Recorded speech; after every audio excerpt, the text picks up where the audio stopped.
As a kid, I loved pretending to be a Power Ranger, especially while I was watching the show, or hell, especially when the theme song was playing, just running around the house, jumping, punching, kicking, pretending to be a superhero. I mean, most kids do that even if it isn't Power Rangers, whether it's Marvel, DC, whatever. It's just exciting to pretend to have superpowers. But I could never really decide which one. There's a ton of Power Ranger teams. I mean, probably well over 150 Rangers. I could really never narrow it down. They all have something that makes them unique and exciting on their own, like the Mystic Force Rangers. They can cast spells and just have magic powers in general. Jungle Fury are martial arts experts and can summon their animal spirit. The Megaforce Rangers could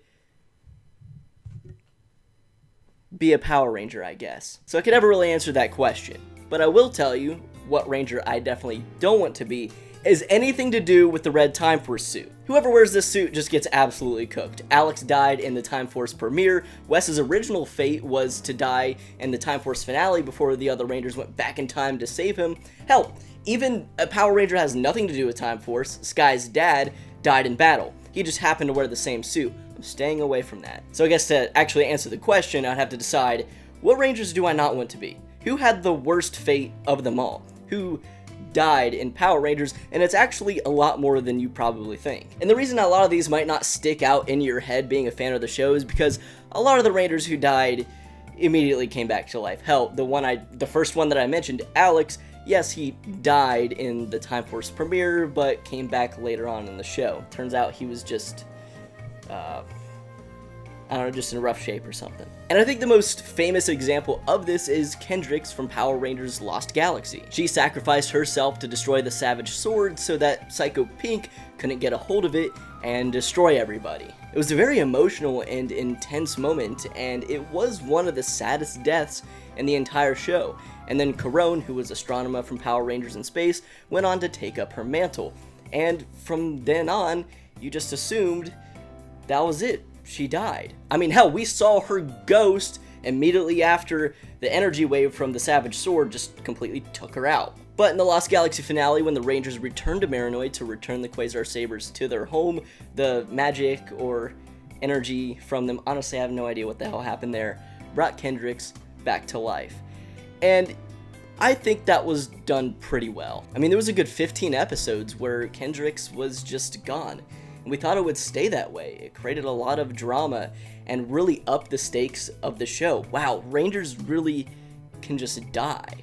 Whenever there was a fight afterwards, after this happened, your eyes were really glued to the screen because what's gonna happen? Like, anybody can just go at any moment. And even though she came back, her absence was really felt in the show. And honestly, I think it benefited Lost Galaxy. I think it was handled really well. But sometimes it doesn't have that emotional kick. It doesn't really hit the same. Take Operation Overdrive, for example. In that finale, Mac, the Red Ranger, sacrificed himself, much like Kendrix did, to defeat the main villain, Furious. Now, for those who haven't seen Operation Overdrive, Mac was actually an android, so while he died, he could technically be rebuilt, but it was said that he couldn't have his old personality or soul back. It would be a brand new machine. But the mystical being, Solaris Knight, used his magic to bring Mac's soul back, and that was it.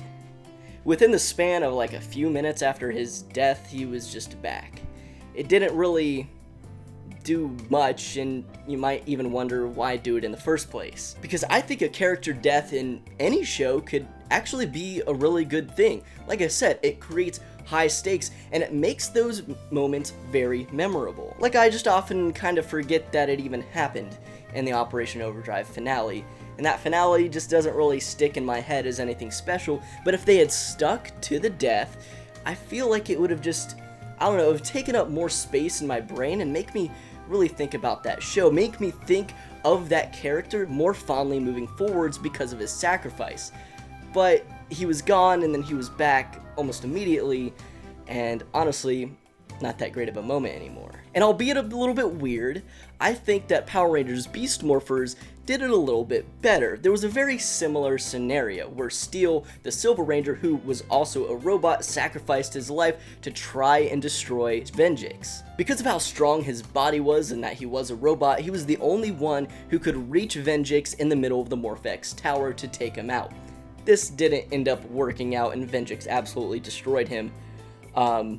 But it was a very emotional moment, and we assumed that he just died right there. But once it was all said and done in the finale, all of the Morph-X from the Morph-X towers were scattered, and Morphin Grid energy just flowed in this weird state, and somehow the Morphin Grid brought Steel back to life. This is something the Morphin Grid has actually done a few times, and made him human.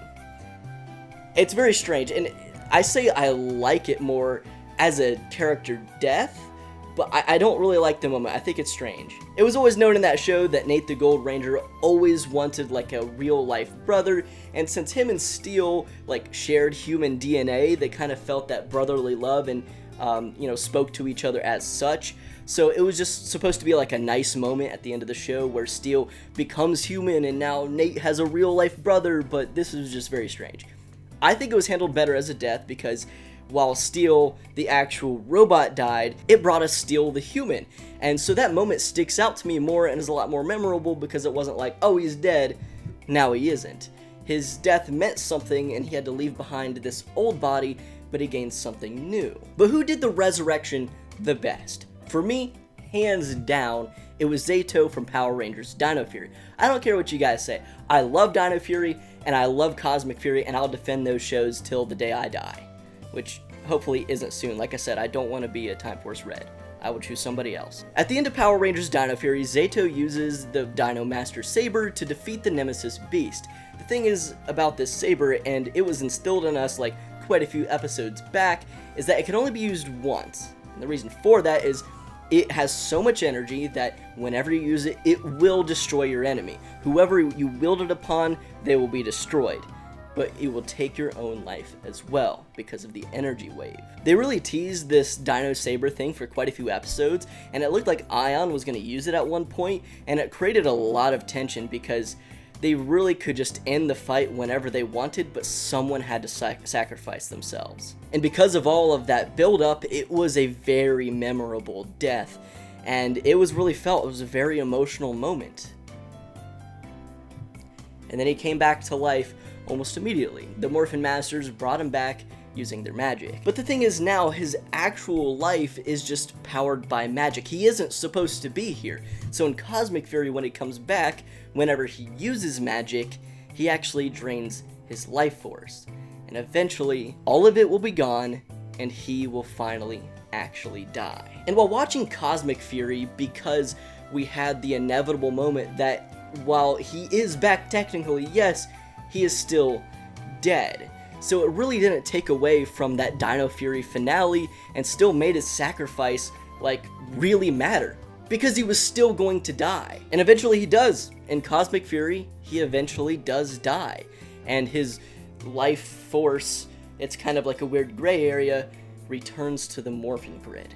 But the weird thing about the Morphin Grid is that it makes no sense. So he was resurrected again as a Morphin Master. Thing is, he's no longer mortal. Like I said, he's a Morphin Master. He's like a celestial being now. So it's kind of like Kendrix in a way where I feel like the death still mattered. His mortal self, his actual Ravkonian self, is dead.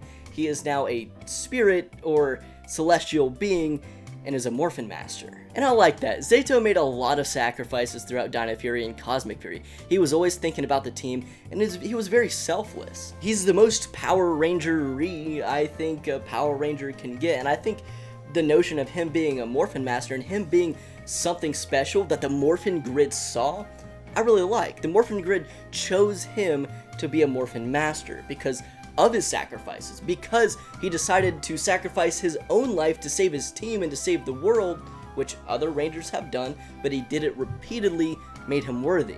And I love that. If he didn't die, he wouldn't become a Morphin Master, and to be honest, that was one of the coolest moments in the entirety of Power Rangers. I love anything to do with all of the lore that they dropped in those two shows. I'm a nerd, bruh. And there was a lot of build up to it. It wasn't just like, he's dead. Oh wait, no, he's alive. And that's just something that I don't really like that Power Rangers does a lot, and I know I haven't given all of the examples, but they really do. The Solaris Knight from Power Rangers Mystic Force died at the hands of Optimus the Master, and then Necroli uses her magic to bring him back to life in the very next episode.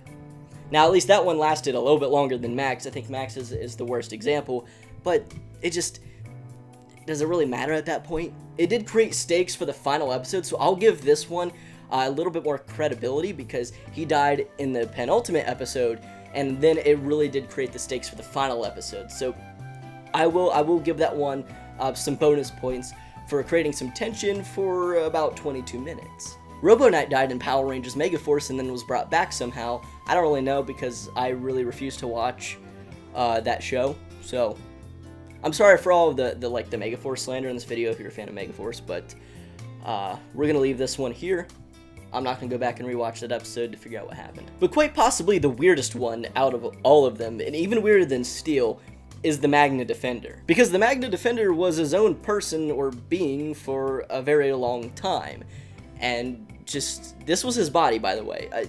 A misconception for people who haven't really seen the show is that this is just a suit. This is the body of the Magna Defender, an actual alien. This is his straight up body. His son looks like this. They're not wearing a costume. Weird choice. So at the very end of his life, after having a hallucination of his son, decides to fight for the side of good, fight for the Power Rangers, and sacrifices his life to save them and Terra Venture. And it was after that Mike from Lost Galaxy was then given the option to use a morpher to morph into the Magna Defender after he died. So stay with me now. Okay, Mike uses this morpher to morph into the Magna Defender, and then basically wears the skin of the Magna Defender. This wasn't a suit. This was never a suit. This was the actual body of a person. And now Mike can morph into the actual body of the Magna Defender. I never understood why they did this. It didn't make much sense to me. So, the Magna Defender as a person, as a being, as a soul is dead. The person who, or being who once was, is dead, but his skin is alive. His body is still kind of alive when Mike calls upon the powers of the Magna Defender. Dude, it's just really weird. I don't know why they did this. They didn't have to do this. Power Rangers you switch things up, they can do whatever they want. They could have had a scene where the Magna Defender, takes off his costume and is just some alien.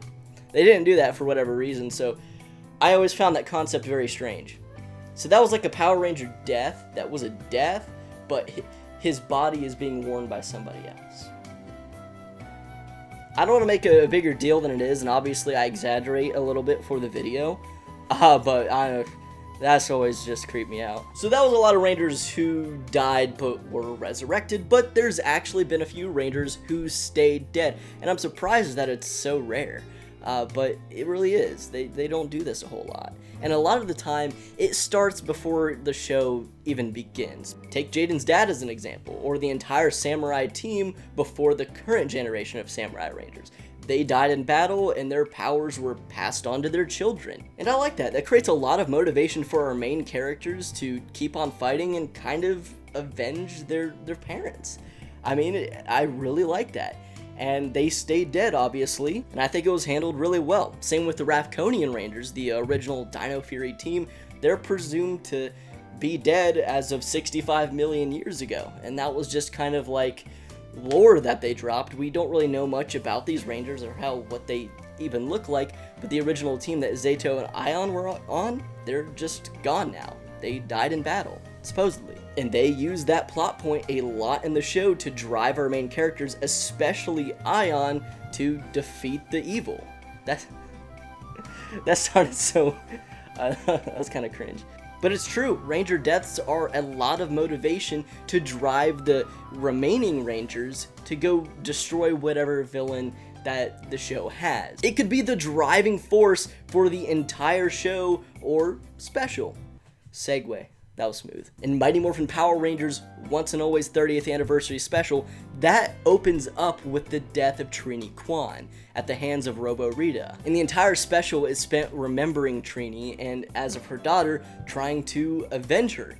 And it really just creates this motivation for the Rangers to go after Robo Rita and makes it personal. And I think that's the best way that you can handle a Power Ranger death, is make it the driving force for moving forward. Not just a cheap out shock moment at the very end of the finale. I'm gonna bring up Mac again. I still don't really like that one. Make it mean something, and when they stay dead especially, it just creates an aura around the show of, we need to get this done. You want to see the villains taken down now because one of your heroes was killed. They kind of did that with Alex in Time Force, like I mentioned earlier, but once again, he was brought back. I wish Power Rangers did deaths more and didn't bring them back as often, as morbid as that sounds, but it makes the show really memorable, creates high stakes, and makes you want to personally see the villain go down.